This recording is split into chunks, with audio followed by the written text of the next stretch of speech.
ഹരേ കൃഷ്ണ. ഭക്ത മനസ്സുകളിൽ ഭക്തിയുടെ അമൃത് വർഷിക്കുന്ന ഗുരുവായൂര് ഇന്ന് അതിമനോഹരമായിട്ടാണ് ഉണ്ണിക്കണ്ണനെ ഒരുക്കിയിട്ടുള്ളത്. ഭഗവാന്റെ വലത് കൈയിൽ ഒരു കദളിപ്പഴമുണ്ട്. ഇത് ഭക്തന്റെ സമർപ്പണത്തെയാണ് സൂചിപ്പിക്കുന്നത്.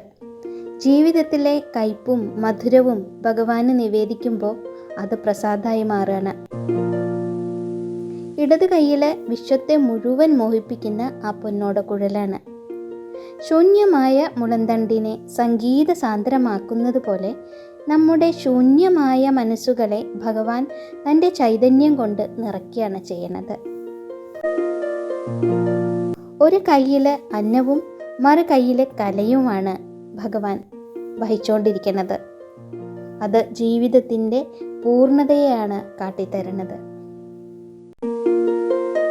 കളഭം ചാർത്തിയ ആ നീല കാർവർണ്ണ വിഗ്രഹത്തിൽ പൊൻതളകളും മാങ്ങാമാലയും ഉണ്ട്.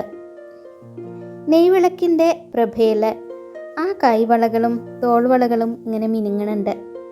അത് ഭക്തൻ്റെ ഉള്ളിലെ ജ്ഞാനത്തിൻ്റെ പ്രകാശമായിട്ട് മാറുകയാണ്. നെറ്റിയിൽ സ്വർണ്ണഗോപിയും ചെവിപ്പൂക്കളും അത് ഭഗവാന്റെ നിത്യ യൗവനത്തെയും പ്രസന്നതയെയാണ് നമുക്ക് പറഞ്ഞു തരുന്നത്. നന്ദ്യാർവട്ടവും തുളസിയും തെച്ചിയുമാണ് തിരുമുടി മാലയ്ക്കായിട്ട് എടുത്തിട്ടുള്ളത്. വെളുത്ത പൂക്കളും തുളസിയും ചുവന്ന തെച്ചിപ്പൂക്കളും ഇടകലർന്നിട്ട് ഭഗവാന്റെ തിരുമുടി മാലകൾ.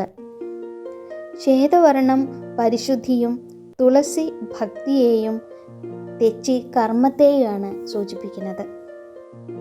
പ്രകൃതി അതിൻ്റെ ചൈതന്യം മുഴുവൻ കണ്ണൻ്റെ പാദങ്ങളിൽ അർപ്പിക്കുകയാണ്. ഈ 3 തിരുമുടിമാലകൾ കൂടാതെ കണ്ണൻ്റെ കഴുത്തിൽ തെച്ചിയും തുളസിയും ചേർത്തിട്ട് 2 ഉണ്ടമാലകൾ കൂടിയുണ്ട്. അത്രയും ആ കണ്ഠത്തിൻ്റെ ശോഭ അത്രയും കൂടുതലായിട്ട് കാണിക്കുന്ന രീതിയിൽ തന്നെ ആ ഉണ്ടമാലകൾ കണ്ണൻ്റെ കഴുത്തിലിങ്ങനെ. ഈ പുഷ്പങ്ങൾക്കിടയിൽ പുഞ്ചിരിച്ച് നിൽക്കുന്ന നമ്മുടെ പൊന്നോമനക്കുട്ടി ഉണ്ണിക്കണ്ണൻ. ലൗകിക സുഖങ്ങൾക്കിടയിലും ശാന്തനായിരിക്കാൻ നമ്മളെ പഠിപ്പിക്കുന്ന അതേ ഉണ്ണിക്കണ്ണൻ. മിടുമിടുക്കനായിട്ട് നിൽക്കുന്ന നമ്മുടെ പൊന്നുണ്ണി. ആ പൊന്നുണ്ണി കണ്ണനെ ദർശിക്കുമ്പോൾ നമ്മുടെ ദുഃഖങ്ങൾ അലിഞ്ഞില്ലാണ്ടാവും. നാരായണ മന്ത്രങ്ങളാൽ മുഖരിതമായിട്ടുള്ള ആ ശ്രീലകത്ത് കദളിപ്പഴവും ഓടക്കുഴലുമായി നിൽക്കുന്ന ആ രൂപം മനസ്സാകുന്ന മാലയിൽ കോർത്തിട്ട് ആ തൃപ്പാദങ്ങളിൽ സർവവും ആ തൃപ്പാദങ്ങളിൽ സമർപ്പിച്ചിട്ട് നമുക്ക് പ്രാർത്ഥിക്കാം. നാരായണ നാരായണ നാരായണ നാരായണ നാരായണ. കൃഷ്ണ ഗുരുവായൂരപ്പ.